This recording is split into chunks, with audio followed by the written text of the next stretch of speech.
Hello guys, welcome back to my channel creative history में आपका स्वागत है। आइए अब हम अपनी हिस्टोरी को आगे बढ़ाते हैं। अभी तक हमने देखा कि वांग जी कहता है मैं विंग को तो नहीं बचा पाया, लेकिन मैं न्यू हुसैन को बचा सकता हूँ। अब उससे आगे तभी सिचेन कहता है, एक बात बताओ वांग जी, तुम उस ब्लैक मार्केट में क्यों गए थे? वांग जी कहता है, मैं वेन जूलियो को ढूंढने के लिए गया था, क्योंकि उसकी वजह से बिजनेस में काफ़ी परेशानी आ रही है। सिचेन कहता है, वांग जी तुम इस माफिया के काम से दूर रहो, इसे मैं संभालूंगा। तुम अपना बिजनेस संभालो जो तुम्हारे लिए खड़ा किया है, और मैं भी नहीं चाहता कि तुम इस माफिया बिजनेस में घुसो।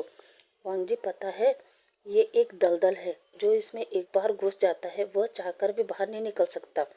वांग जी कहता है, मैं निकलना भी नहीं चाहता, वैसे भी मेरी लाइफ में अब कुछ नहीं है। यह कहकर वो बाहर आ जाता है। सुयान और सिचेन उसके पीछे पीछे हॉल में आ जाते हैं। सिचेन बटलर हान से कहता है, जाओ कॉफ़ी ले आओ। बटलर हान यस सर कहकर किचन की तरफ चला जाता है। तभी कमरे से न्यू हुसैन की चिल्लाने की आवाज़ आती है। सब लोग कमरे में भागते हैं और देखते हैं न्यू हुसैन बेड पर लेटा आंखें बंद करके कह रहा था, छोड़ो मुझे, मुझे इंजेक्शन नहीं लेना है, प्लीज़ छोड़ो मुझे प्लीज़। वांगजी तुरंत उसके पास दौड़कर जाता है और उसे हिलाते हुए कहता है, न्यू हुसैन, न्यू हुसैन। पर न्यू हुसैन वही बात दोहरा रहा था। तभी सुयान डॉक्टर को कॉल करता है और डॉक्टर से कहता है, डॉक्टर पेशेंट बेहोशी में चिल्ला रहा है, प्लीज़ आप मेंशन पे पहुंचो। डॉक्टर कहता है, मैं तो एक अर्जेंट ऑपरेशन करने जा रहा हूँ, मैं वहाँ नहीं आ सकता, पर मैं डॉक्टर यांगली को भेजता हूँ। सुयान कहता है, ठीक है डॉक्टर, और वो फ़ोन काट देता है। अब कुछ ही देर में यांगली मेंशन पर आती है और वांगजी से कहती है, मैंने इंजेक्शन दे दिया है, थोड़ी देर में ये होश में आ जाएंगे। यांगली कहती है, अब मैं चलती हूँ, कोई प्रॉब्लम होगी तो मुझे कॉल कर लेना। वांगजी कहता है, नहीं, जब तक इसको होश नहीं आता आप कहीं नहीं जाओगे। ये सुनकर यांगली कहती है, सॉरी पर मुझे जाना होगा। वांगजी अपनी डार्क वॉइस में कहता है, मैंने कहा ना, आप मैंने क्या कहा आपने सुना नहीं? आप यहीं रहेंगी जब तक मैं चाहूँगा। यांगली इतनी डार्क वॉइस सुनकर डर जाती है और वांगजी से कहती है, मिस्टर लेन, मैं यहाँ नहीं रुक सकती, मेरा भाई बीमार है, मुझे उसकी देखभाल करनी है। वांगजी कहता है, आप उसकी चिंता मत करो, मैं किसी और डॉक्टर को भेज दूंगा जो आपके भाई की देखभाल कर सके। वांगजी सुयान को कहता है, सुयान मिस यांगली को उनके रूम में ले जाओ। सुयान मिस यांगली से कहता है, मिस यांगली आप मेरे साथ चलो। अब अगले मॉर्निंग उस दूसरे पेशेंट को होश आता है। मिस यांगली उसे चेक करती है।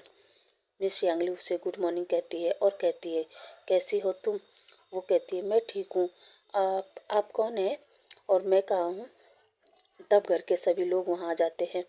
उन्हें देखकर वो पर्सन डर जाता है और कहता है, मेरे पास मत आओ, दूर जाओ, मेरे पास मत आओ। मिस यांगली सिचेन, वांगजी और सुयान तीनों को बाहर भेज देती है और उससे कहती है, घबराओ मत, कोई नहीं छुएगा तुम्हें, तुम्हारे पास भी कोई नहीं आएगा। अच्छा ये बताओ तुम्हारा नाम क्या है? वो कहती है, मेरा नाम जिया है। यांगली कहती है, ओह जिया, बहुत प्यारा नाम है तुम्हारा। अब तुम बताओ तुम कहाँ से हो? जिया कहती है, मैं थाईलैंड से हूँ। यांगली कहती है, थाईलैंड से? जिया कहती है, हाँ मैं थाईलैंड से हूँ। यांगली कहती है, तुम लंदन कैसे पहुँची? जिया कहती है, मैं अपने हस्बैंड के साथ यहाँ आई थी। यांगली कहती है, अपने मदर फादर के बारे में बताओ। जिया कहती है, वो इस दुनिया में नहीं है, मैं अनाथ हूँ। ये सुनकर यांगली भी आगे कुछ नहीं पूछ पाती है। यांगली कहती है, अच्छा तुम आराम करो, मैं थोड़ी देर में आती हूँ, और यांगली उसको बेड पर लेटाकर बाहर हॉल में जाती है। वांगजी कहता है, मिस यांगली क्या बताया उसने? यांगली कहती है, अभी मैंने उससे केवल उसके नाम पता पूछा है, बस इससे ज़्यादा कुछ नहीं, क्योंकि अभी हम उसके दिमाग पर ज़्यादा जोर नहीं दे सकते। सिचेन कहता है, मिस यांगली उसने अपना नाम क्या बताया? यांगली कहती है, उसने अपना नाम जिया बताया और वो थाईलैंड की है। वो अपने हस्बैंड के साथ यहाँ लंदन आई है और उसने बताया कि वो एक अनाथ है। बस अभी उससे इतना ही बताया है। सुयान कहता है, क्या उसकी शादी हो चुकी है? तो उसका हस्बैंड कहाँ है? तभी डोरबेल रिंग होती है। एक सर्वेंट दरवाज़ा खोलता है। दरवाजे पर खड़े पर्सन कहता है, मुझे लैंग वांगजी से मिलना है। सर्वेंट कहता है, मैम आप थोड़ा इंतज़ार करो, मैं सर से पूछता हूँ। वो लेडीज़ कहती है ठीक है। अब सर्वेंट हॉल में आता है। सिचन से कहता है सर कोई लेडीज़ आई है मास्टर से मिलने के लिए। वांग जी कहता है क्या मुझसे मिलने के लिए? सर्वेंट ने कहा हाँ सर वो आपसे ही मिलना चाहती हैं। वांग जी कहता है ठीक है उन्हें अंदर ले आओ। सर्वेंट हाँ में सिर हिलाता है और चला जाता है। तब वो लेडीज़ हॉल में आती है और वो सबको हेलो कहती है और कहती है मेरा नाम बेंचिंग है, मैं न्यू हुसैन की सिस्टर हूँ। ये सुनकर वांग जी कहता है क्या आप बेंचिंग है? वांग जी कहता है आप न्यू हुसैन की बहन है? बेंचिंग कहती है हाँ, कल मुझे किसी मिस्टर कुरेन का फ़ोन आया था। उन्होंने मुझे यहाँ का एड्रेस दिया और कहा आप लंदन पहुँच जाओ, वांग जी को आपसे कुछ न्यू हुसैन के बारे में कुछ बात करनी है। बेंचिंग वांग जी के पास जाती है और उसका हाथ पकड़कर कहती है प्लीज़ मुझे न्यू हुसैन के बारे में बताओ, पिछले 5 सालों से मैं उसे ढूंढ रहा हूँ, प्लीज़। वांग जी कहता है आप चिंता मत करो न्यू हुसैन ठीक है। और फिर वो बेंचिंग को न्यू हुसैन के पास ले जाती हैं।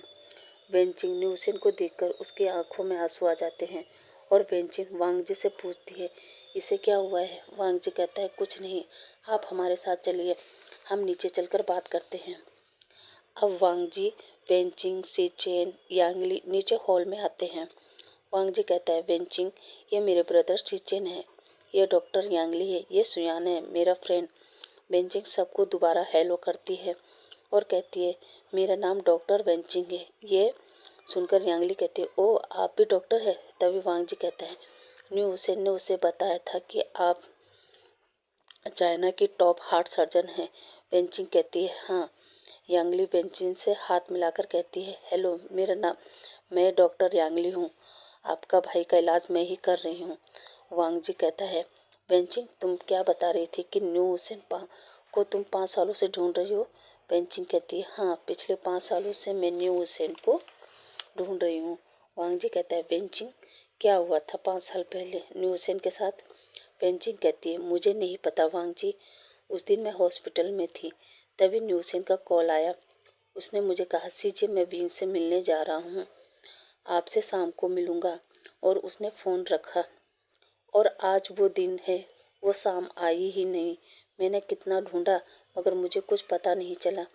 मैं विंग के घर भी गई, उसके हस्बैंड के घर भी गई, पर मुझे पता चला कि वो लोग वहाँ से पहले ही निकल गए थे। पुलिस वालों ने भी तहकीकात कम कर दी। वांग जी कहता है विंग के हस्बैंड के घर? बेंचिंग कहती है हाँ, बेंचाओ के घर। बेंचाओ का नाम सुनकर वांग जी कहता है क्या बेंचाओ? बेंचिंग ने कहा हाँ, विंग की शादी बेंचाओ से हुई थी। मैडम यू ने विंग की शादी बेंचाओ से कर दी थी। वांग जी कहता है मैडम यू ने? पर मैडम यू तो उस घर की सर्वेंट थी ना, तो मैडम यू ने कैसे विंग की शादी बेंचाओ से कर दी? बेंचिंग कहती है मैडम यू बहुत डेंजर लेडीज है, वो तो विंग की प्रॉपर्टी के लिए विंग के मेंशन में घुसी थी। मैंने तो सुना था कि मैडम यू विंग की मदर कांसी सेरेन की रिश्तेदार थी और वो बहुत गरीब थी, इसलिए कांसी सेरेन ने उसे अपने घर में सर्वेंट रख लिया। वांग जी जब ये सुनता है तो कहता है मैं मिल चुका हूँ मैडम यू से, उसी घर में एक सर्वेंट और है जियान फेमियन, उन्होंने मुझे बताया कि विंग इस दुनिया में नहीं है। तभी सर्वेंट कहता है सर उन्हें होश आ गया, सब लोग ऊपर गए। न्यू हुसैन ने जब बेंचिंग को देखा तो वो बेंचिंग को देखकर कहा सीजी। बेंचिंग ने न्यू हुसैन को गले लगाया और रोने लगी और रोते रोते कहती है न्यू हुसैन तुम कहाँ चले गए थे? पता है मैंने तुम्हें कितना ढूंढा, तुम यहाँ कैसे पहुँचे? अब न्यू हुसैन बताता है। न्यू हुसैन कहता है सीजे मुझे उस दिन विंग का कॉल आया, उसने मुझे कहा न्यू हुसैन मुझे कॉफ़ी शॉप में आके मिलो। जब मैं कॉफ़ी शॉप में पहुंचा मैंने विंग को कॉल किया। विंग ने मुझे फिर कहा मैं तुमसे वहाँ नहीं मिल सकता, तुम वहाँ से आगे आओ, वहाँ पे एक खाली पड़ी शुगर फैक्ट्री है, तुम वहाँ आओ। ये सब जब वो कह रहा था वो बहुत घबराया हुआ था। मैं समझ नहीं पाया कि विंग इतना क्यों घबराया है। फिर मैं उस शुगर फैक्ट्री में पहुंचा। जब मैंने वहाँ विंग को देखा तो वो पहचानने में नहीं आ रहा था। उसके पूरे बदन पे चोट के निशान थे, ऐसा लग रहा था कि उसे किसी ने जानवरों की तरह पीटा है।